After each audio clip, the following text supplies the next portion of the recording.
नमस्कार दोस्तों। 2 नवंबर 2023 के करंट अफेयर के जितने मोस्ट इम्पोर्टेंट क्वेश्चन हैं इस वीडियो में सभी को रिवाइज करेंगे। तो पहला क्वेश्चन है, हाल ही में यूनेस्को के सृजनात्मक शहरों की सूची में किसे शामिल किया गया है। भारत के जो 2 शहर हैं इसमें शामिल है कोझिकोड जो कि केरल का है और ग्वालियर मध्य प्रदेश का है। यूनेस्को में जो टोटल 55 शहर हुए हैं शामिल, उसमें से 2 हैं भारतीय। जो यूनेस्को है वो क्रिएटिविटी सिटी नेटवर्क बनाती है और दुनिया भर के देशों को इसमें शामिल करती है। वर्ल्ड ट्री सिटी में भारत का मुंबई शहर शामिल है। यूनेस्को के जो विश्व धरोहर में शामिल हैं वो 42 स्थल हैं भारत के। 34 तो सांस्कृतिक हैं, 7 प्राकृतिक है और एक मिक्स है। जो मिक्स है वो है कंचनजंगा। रामप्पा मंदिर का जो अन्य नाम है वो है काकतेश्वर मंदिर। ये 29वीं विश्व धरोहर है और तेलंगाना में स्थित है।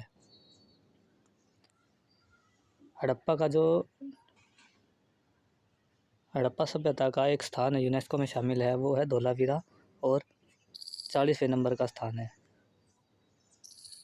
ये वही क्वेश्चन अभी यूनेस्को में एकमात्र मिश्रित धरोहर कंचनजंगा है। यूनेस्को में अमूर्त धरोहर हैं वो हैं 14 भारत की, और जो नवीनतम शामिल हुई है वो है दुर्गा पूजा। नेक्स्ट क्वेश्चन, हाल ही में 10 वर्ष और उससे कम श्रेणी के wild life photographer of the year पुरस्कार किसे मिला है। ये मिला है भारत के विहान तल्या विकास को। इसकी आयु केवल 10 वर्ष है और बेंगलोर का रहने वाला है। ये फोटोग्राफी का अवार्ड होता है जो वो सर्वश्रेष्ठ वो इसे प्रदान हुआ है, और ये जो अवार्ड प्रदान किया जाता है वो किया जाता है लंदन में। इस अभी जो विहान तल्या विकास है, इन्होंने एक श्री कृष्ण की फ़ोटो थी, उसके साथ मकड़ी है उसकी फ़ोटोग्राफी की है, और उसमें दिखाया गया है कि श्री कृष्ण की बांसुरी बजाते हुए बांसुरी से मकड़ी भी मोहित हो गई है। कुछ और इम्पोर्टेंट अवार्ड हैं। 2023 का नॉर्मन बोरलॉग अवार्ड स्वाति नायक को मिला है। 53वां दादा साहब फाल्के पुरस्कार वहीदा रहमान को मिला है। Global teacher of the year Deepak Narayan Nayak को मिला। ये पश्चिम बंगाल के रहने वाले हैं। राष्ट्रीय ई गवर्नेंस गोल्ड पुरस्कार स्वामित्व योजना है भारत की, उसे प्रदान हुआ है। और किस रेलवे स्टेशन को यूनेस्को पैसिफिक पुरस्कार मिला है। ये मिला है भायखला स्टेशन जो कि महाराष्ट्र में है। नेक्स्ट क्वेश्चन, हाल ही में दुनिया की पहली यात्री फ्लाइंग टैक्सी EH216S को किसने मंजूरी दी है। ये चीन ने मंजूरी दी है इसे। चीन ने इसका निर्माण किया है। ये विश्व की पहली यात्री फ्लाइंग टैक्सी है। इसमें 2 यात्री बैठ सकते हैं। इसकी जो रेंज है वो 30 किलोमीटर तक आ जा सकती है ये, और इसकी स्पीड है 130 किलोमीटर पर हावर। इसका जो निर्माण किया है वो किया है ई हैंग कंपनी चीन की है। चीन के बारे में इम्पोर्टेंट बातें, चीन की जो राजधानी है वो बीजिंग, राष्ट्रपति हैं शी जिनपिंग, मुद्रा यहाँ के युआन या फिर रेमिनबी। यहाँ एक मरुस्थल पाया जाता है जिसका नाम है टकला मरुस्थल। चीन का शोक हुआंगो नदी को कहा जाता है। एशिया की जो सबसे लंबी नदी है वो भी चीन में ही है, यांगतीसी नदी। जो हुआंगो नदी है इसे पीली नदी भी कहा जाता है। और 9-लाइन विवाद है जो है वो दक्षिणी चीनी सागर के बीच चला हुआ है। शंघाई शहर है वो यांगतीसी नदी के किनारे पर है, और यांगतीसी नदी पर बांध बनाया गया है 3 जॉर्ज डैम। गाइज, आपको ये PDF अगर चाहिए तो आप हमारे टेलीग्राम चैनल पर जाकर इसे डाउनलोड कर सकते हैं, और टेलीग्राम का जो लिंक है वो इस वीडियो के डिस्क्रिप्शन में मिल जाएगा। नेक्स्ट क्वेश्चन, हाल ही में सचिन तेंदुलकर की प्रतिमा का अनावरण कहाँ हुआ है। ये हुआ है वानखेड़े स्टेडियम मुंबई में।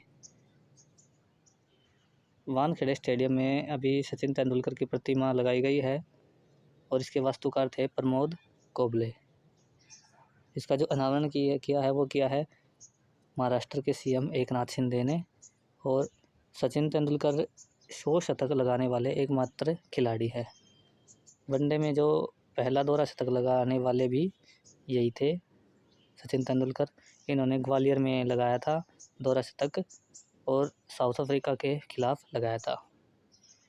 सचिन तेंदुलकर को जो खेल रत्न पुरस्कार वो 1997 में प्रदान किया गया था, और जो भारत रत्न अवार्ड है वो 2014 में प्रदान किया गया था। अभी ICC वर्ल्ड कप चला हुआ है, तो अलग अलग स्टेडियम में होता है, तो स्टेडियम मोस्ट इम्पोर्टेंट है, इसलिए कुछ इम्पोर्टेंट स्टेडियम इस वीडियो में है। शेर ए कश्मीर स्टेडियम ये जम्मू कश्मीर में है। अरुण जेटली स्टेडियम ये नई दिल्ली में है। भूपेन हजारिका स्टेडियम ये गुवाहाटी में है। सवाई मानसिंह स्टेडियम जयपुर में है। चेपॉक स्टेडियम ये चेन्नई में है। इकाना स्टेडियम लखनऊ में है।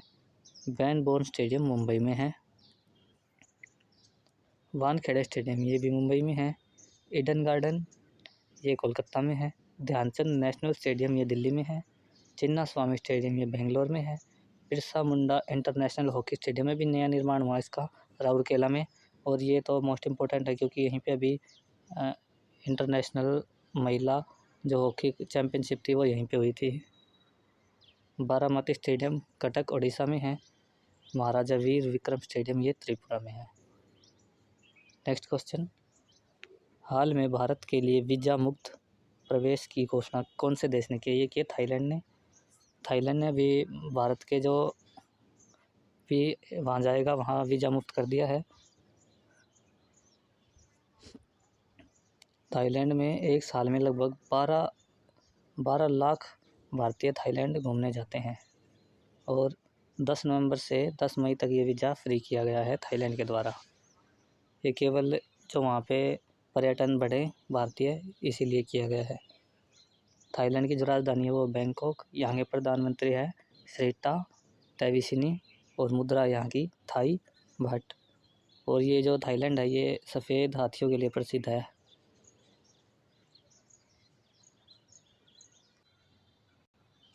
गोल्डन पैगोडा जो देश है, इस देश को इस नाम से जाना जाता है, इसे म्यांमार है। म्यांमार को गोल्डन पैगोडा देश के नाम से जाना जाता है। ये जो अभी नेक्स्ट क्वेश्चन, हाल ही में भारतीय वायुसेना से MiG-21 बाइसन लड़ाकू विमान को अंतिम विदाई कहाँ हुई है? ये मोस्ट इम्पोर्टेंट क्वेश्चन है। बाड़मेर में अभी जो MiG-21 बाइसन विमान है, इसे एक बार उड़ा के वापस उतार लिया गया है और इसकी वो विदाई दे दी गई है। इसकी अंतिम उड़ान 31 अक्टूबर को भरी गई थी बाड़मेर में। इसने टोटल 60 साल तक कार्य किया है। 1963 में इसे शामिल किया गया था और 2023 में इसे विदाई दे दी गई है। जो MiG-21 बाइसन विमान है, इसे उड़ता हुआ ताबूत भी कहते हैं क्योंकि यह अधिक दुर्घटनाग्रस्त हुआ है हाल ही में, जिससे बहुत से पायलट्स की मृत्यु हो गई, इसलिए इसे उड़ता हुआ ताबूत भी कहते हैं, और इसीलिए अब इसे अंतिम विदाई दे दी गई है। इसके अलावा C-295 एयरक्राफ्ट है, ये भारत से स्पेन से भारत लाया गया था और इसका निर्माण एयरबस कंपनी जो कि स्पेन की है उसने किया था, और आगे भविष्य में इसका जो निर्माण होगा वो बड़ोदरा में होगा भारत में, और टाटा कंपनी इसका निर्माण करेगी। इसके अलावा जो है प्रचंड एक लाइट कॉम्पैक्ट हेलीकॉप्टर है, हल्का लड़ाकू विमान। राजस्थान की बात आई है तो राजस्थान के बारे में कुछ इम्पोर्टेंट बातें। राजस्थान की जो राजधानी है वो है जयपुर। इसका हाई कोर्ट भी जयपुर में है। ज़िले अब 53 हो गए हैं, संभाग 10 हैं। विधानसभा की सीट हैं 200, लोकसभा की सीट है 25, राज्यसभा की सीट है 10। जो राजस्थान के CM हैं वो हैं अशोक गहलोत। राजस्थान के जो राज्यपाल है वो है कलराज मिश्र। और राजस्थान में जो रामसर साइट है वो 2 हैं, सांभर झील और केवला देव। केवला देव का नाम बदलकर अब भरतपुर राष्ट्रीय उद्यान रख दिया गया है। और अभी जो नवीनतम टाइगर रिजर्व है वो है धौलावीरा, 54वें नंबर का है। और अभी ये RAS में पूछा गया क्वेश्चन है। अरावली का जो सर्वोच्चतम शिखर है वो है गुरु शिखर, जो कि सिरोही में स्थित है। नेक्स्ट क्वेश्चन, प्रतिवर्ष विश्व विगन दिवस कब मनाया जाता है? विगन वो होता है जो केवल पेड़ पौधों पर आधारित भोजन खाते हैं और दूध तक भी नहीं इसमें आता है, केवल पेड़ पौधों पे लगने वाली चीज़ें ही खाते हैं, उसे शुद्ध शाकाहारी कहा जाता है, मतलब विगन। ये 1 नवंबर को मनाया जाता है।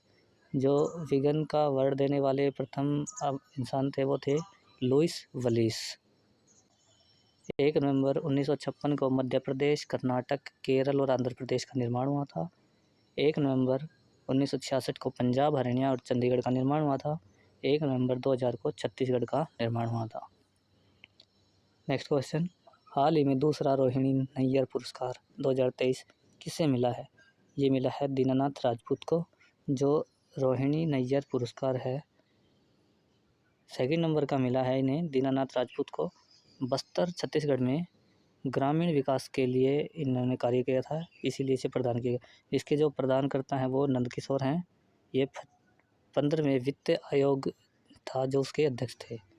इसमें जो राशि दी जाती है वो दी जाती है 10 लाख रुपए। जो दीनानाथ हैं इन्हें सेकंड मिला है, तो फर्स्ट अवार्ड जो था वो सैथरी कैम्प संगठन जो कि नागालैंड का है, उन्हें मिला था। प्रथम KR गौरी अम्मा नेशनल अवार्ड ये एलिडा गवेरा को मिला है।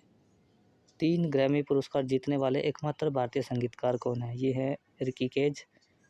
मार्कोनी पुरस्कार 2023 हरिबाल किशन को मिला है। ये इसे टेलीकॉम का नोबेल पुरस्कार भी कहते हैं।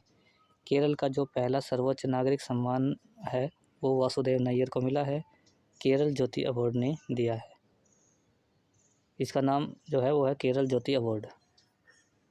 नेक्स्ट क्वेश्चन, हाल ही में मुख्यमंत्री मत्स्य संपदा योजना को किसने मंजूरी दी है?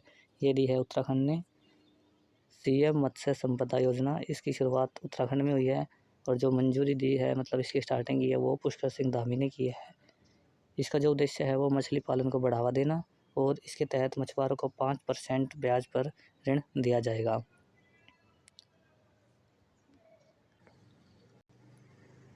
कुछ और इम्पोर्टेंट जो योजनाएं हैं, PM प्रमाण योजना, ये भूमि प्रदूषण को कम करने के लिए स्टार्ट की गई थी। PM विश्वकर्मा योजना, ये बुनकरों की सहायता के लिए स्टार्ट की गई थी। PM श्री स्कूल योजना, स्कूल को बेहतर बनाने के लिए किया गया था इसकी स्टार्टिंग। जो ये श्री है, ये श्री ऐसे लिखा मिलेगा, श्री। PM मित्रा योजना, ये 7 टेक्सटाइल पार्क निर्माण होंगे इसके तहत।